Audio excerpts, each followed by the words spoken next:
Yo, what's up mga boss, mga paps? Welcome back sa ating Facebook page at syempre sa ating YouTube channel at pati na rin sa ating TikTok. Today's video mga bossing, samahan nyo ako at papunta ako dito sa Honda Anonas branch kung saan magpapa-maintenance tayo ng ating Honda Click 160. Alright, so bali 522 kilometers. First change oil na natin. Lumabas na yung oil change indicator dito sa ating digital panel mga boss. Ayan, kung makikita ninyo, lumabas na siya mga bossing.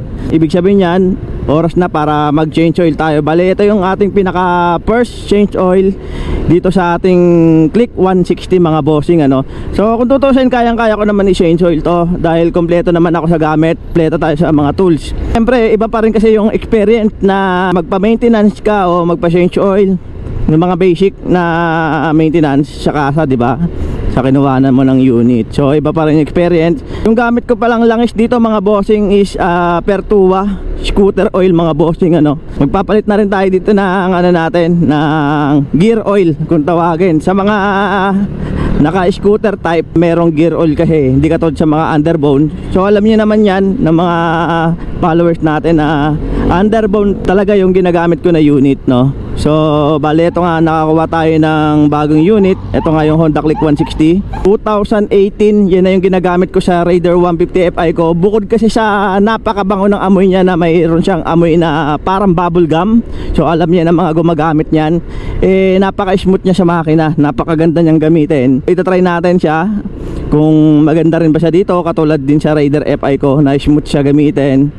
At every 2,500 km nag-change oil ako dun sa Raider 150 Fi ko. Yung kulay ng langis hindi pa rin itim, kulay green pa rin siya. Titignan natin kung maganda rin siya sa scooter, Update ko kayo mga bossing ko. Boss Waway Motovlog.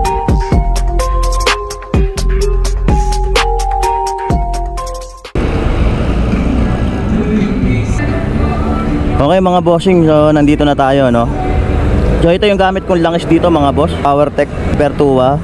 So pang scooter siya mga bossing, Ayan. At ito, scooter na gear oil. Sasabay na natin yan. Tuwing mag-change oil tayo, sasabay na natin yung gear oil. Kasi magkano lang naman yan, wala pa siyang daan. Tapos yung ating warranty card pala.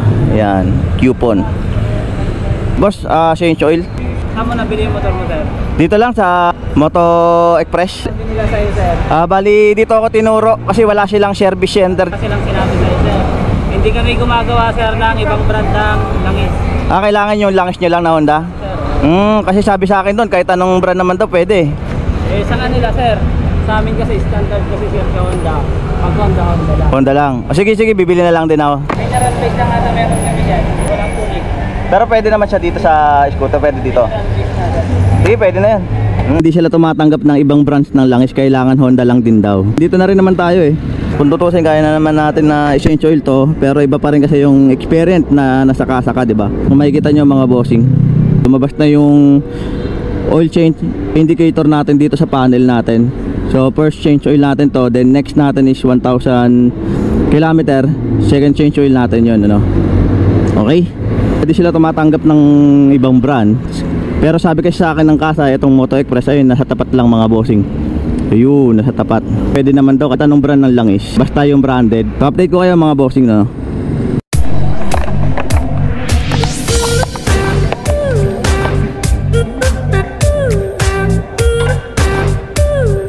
So dito mga bossing, fast forward tayo dito, Pipill up tayo dito ng form din. After natin mag-fill up ng form, ayun na, right, ito, proceed na yung ating motor. Boss, pamerenda. Pangmerenda lang, bossing. Salamat, bossing, ha. Thank you. Yo, what's up mga bossing? So yun, kakatapos lang natin magpa first change oil dito sa Honda Anonas. Panood nyo naman yung video kanina mga boss, bawal tayo magpa change oil gamit yung ibang brand ng langis. So dapat Honda brand lang yung gamit nating langis. Saka wala silang available na gear oil. So meron tayong dala pero hindi daw pwede. Baga policy nila yun. Salute pa rin kay Sher sa nag-assist sa atin. Salute sa Honda Philippines, Honda Anonas, So wala kasing service center dito sa kinuhaan natin ng Click 160. Meron sila doon pero pang Suzuki lang. Sa Honda wala. Kaya dito tayo tinuro. Paliwanag naman sa atin doon pwede naman daw gumamit ng kahit anong brand ng langis basta branded. Pero base nga dito kay Sir na nakausap natin yung mekaniko ng Honda, hindi raw pwede gumamit ng ibang brand. Siyempre nga naman Honda yung brand nila, so dapat Honda lahat. So nakalagay din pala dun sa warranty, kailangan pure stock yung motor, hindi naka-modified, hindi naka-set up. Yun ang pasok sa warranty.